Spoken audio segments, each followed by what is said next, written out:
Salut tout le monde, aujourd'hui on se retrouve pour un nouveau défi nail art. Et donc on m'a lancé le défi de faire un nail art sur le thème du nail art, des ongles, des vernis à ongles.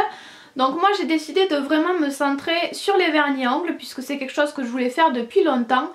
Mais j'ai toujours imaginé ça avec tout plein de couleurs, c'est ce que je voulais faire cette fois-ci aussi.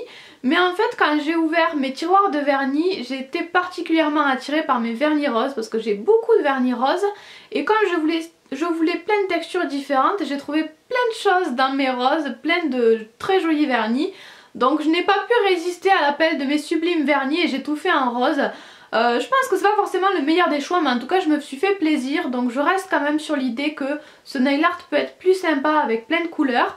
Donc voilà, en tout cas vous pourrez tester si ça vous fait envie et vous pourrez évidemment comme d'habitude me les partager sur les réseaux sociaux si vous en avez envie.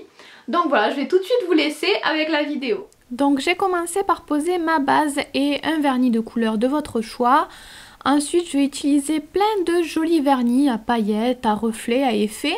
Et je vais les poser avec un petit pinceau classique auquel je ne tiens pas trop. Je vais ensuite directement mettre mon vernis sur un papier ou une palette et je vais les récupérer avec mon petit pinceau et je vais commencer à dessiner un vernis, un flacon de vernis. Donc pour l'instant c'est juste les gros traits, les grandes lignes, la silhouette du flacon. Donc moi j'ai décidé de faire un flacon de la marque Essie, donc c'est une forme assez carrée. Et ensuite vers le haut du flacon ça va petit à petit devenir un petit peu plus étroit. Donc ensuite plus ça va, plus c'est étroit. Là je suis en train de faire le haut du flacon, le goulot en fait on va dire. Donc c'est beaucoup plus fin comme vous pouvez le voir. Et ensuite je vais prendre de la peinture acrylique et un pinceau de détail. Et je vais tracer les contours pour avoir quelque chose d'un petit peu plus net. On peut corriger ce qu'on a fait juste avant au vernis puisque c'est pas forcément évident de faire quelque chose de très précis au vernis. Donc la peinture acrylique est beaucoup plus facile à utiliser et pratique pour faire des traits fins. Donc voilà, je fais tous les contours de mon flacon avec cette peinture acrylique noire. Et ensuite quand je vais arriver vers le haut du flacon, je vais continuer à faire mes contours mais je vais aussi ajouter des petits traits horizontaux. Je peux pas trop vous dire combien, ça dépend de la hauteur de votre motif. Vous le voyez, c'est pas très grave, vous mettez ce qui rentre. Ensuite mon appareil a coupé donc vous ne verrez pas le début du mot, mais j'écris Essie sur mon flacon puisque comme je vous l'ai dit c'est cette marque que j'ai choisi de faire.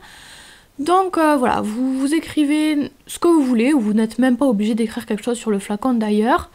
Donc moi j'écris le mot Essie, puis juste après je vais venir l'encadrer avec un petit rectangle puisque c'est comme ça que c'est représenté sur les flacons, Essie dans la vraie vie.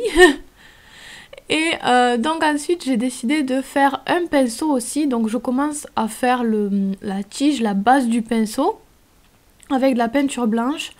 Puis je reprends à nouveau la peinture noire et je fais des petits contours encore une fois. Toujours avec cette peinture noire, je vais ensuite venir faire le pinceau, les poils du pinceau. Donc il commence à l'intérieur un petit peu du petit tube que je viens de faire juste avant. Puis petit à petit, j'allonge un petit peu mon pinceau, je l'épaissis. Voilà, jusqu'au bout. Plus on va vers le bout, plus c'est large et épais. Donc ensuite j'ai repris mon vernis, le même que celui que j'ai utilisé pour mon flacon. Et je viens ajouter donc un petit peu de vernis au bout de mon pinceau. Et ensuite il y a aussi une petite goutte qui va couler de ce pinceau là. Donc quelque chose d'assez fin puis qui finit avec une goutte. Ensuite j'ai encore repris la peinture acrylique noire pour faire mes contours encore une fois. Pour avoir quelque chose de plus net, plus délimité, que ça ressorte bien. Surtout si comme moi vous faites un petit peu du ton sur ton. Ensuite je prends la peinture acrylique blanche et j'ajoute des petites touches de lumière, des petits reflets sur le flacon. Et je vais aussi faire la même chose du même côté sur la petite goutte que je viens de dessiner. Je vais aussi vous montrer l'exemple d'un deuxième ongle puisque je n'ai pas du tout fait les mêmes motifs sur chacun de mes ongles. Donc sur celui-là, je ne vais pas faire de flacon de vernis, je vais uniquement faire des gouttes de vernis, je vais juste faire du vernis. Donc ça démarre assez fin, puis quand j'arrive au bout de l'ongle, à l'extrémité de l'ongle, ça s'épaissit puisque la goutte tombe en bas. Donc voilà, je vais faire des petites gouttes comme ça, je vais faire comme si ça coulait de la base de mon ongle. Donc j'essaye de faire des formes assez jolies, toujours en arrondi bien sûr, puisqu'on fait des petites gouttes de vernis. J'en ajoute un petit peu aussi au bout de mon ongle, et encore une fois je reprends la peinture acrylique noire pour faire les contours. Donc voilà, pour vos motifs vous faites comme vous voulez. Si vous préférez les trucs beaucoup moins chargés, vous pouvez juste faire un accent nail avec un flacon de vernis, comme je vous l'ai montré tout à l'heure, ou vous pouvez faire que des gouttes de vernis ou que des flacons de vernis, vraiment vous mixez selon vos envies et vos goûts.